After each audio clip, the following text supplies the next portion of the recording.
the thing too with comics is, as a creator, there is, you know, with a film project, you have to raise money. There's a budget. There are all these limitations. There's all these spokes in the wheel. All these, you know, facets you have to work with to be able to make that thing happen. And along the way, your vision oftentimes is watered down and homogenized and focus grouped and, you know, suited, as I like to call it.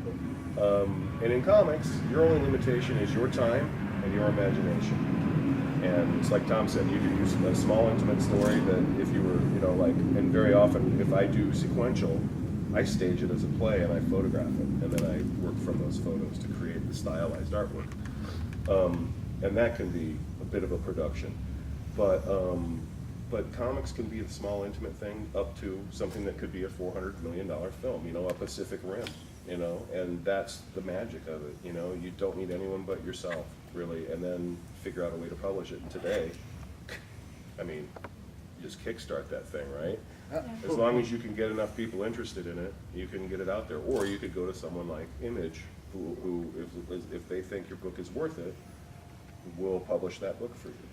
And I think that's pretty amazing. Well, you're also working with a lot of different artists, even if you're making a book, and then that way it's a great practice for movies, because you're still working with a colorist and a letterer and the penciler and the inker and the printer, and then all those things have corollaries to film.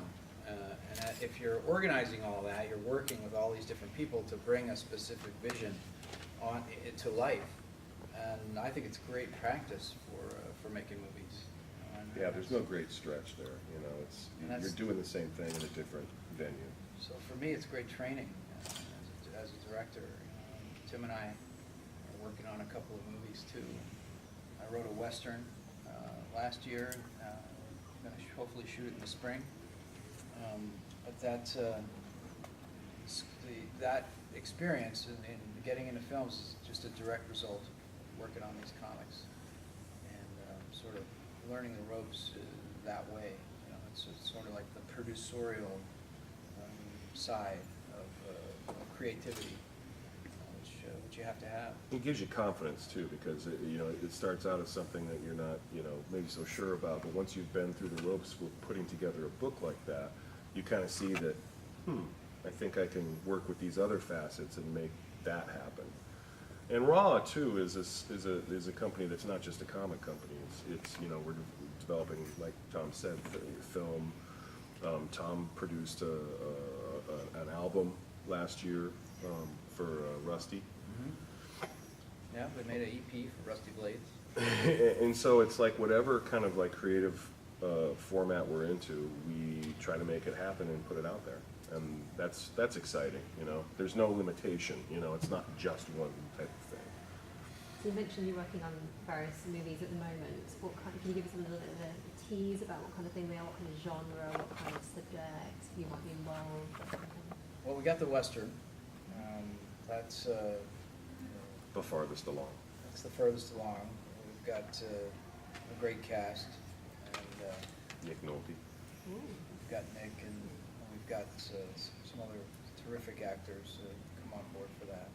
And we're working on our other project is sort of a hard-boiled kind of in the vein of the old Donald Westlake novels.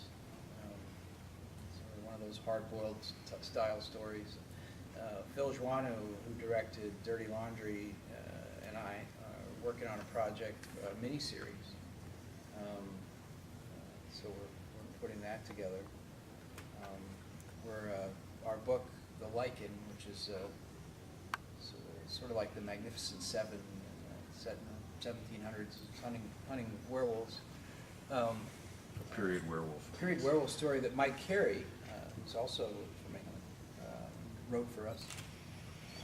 That's our first project that we deliberately started out to make a comic book and then turn that into a film. So we're really proud of that. We have Sean O'Connor doing the art, also from England. We're working with a lot of Brits. A lot of talent over here. A lot of talent. Just Can we Jackie, just make this the last question? yeah, I just wanted to ask about the Western with Nick Nolte.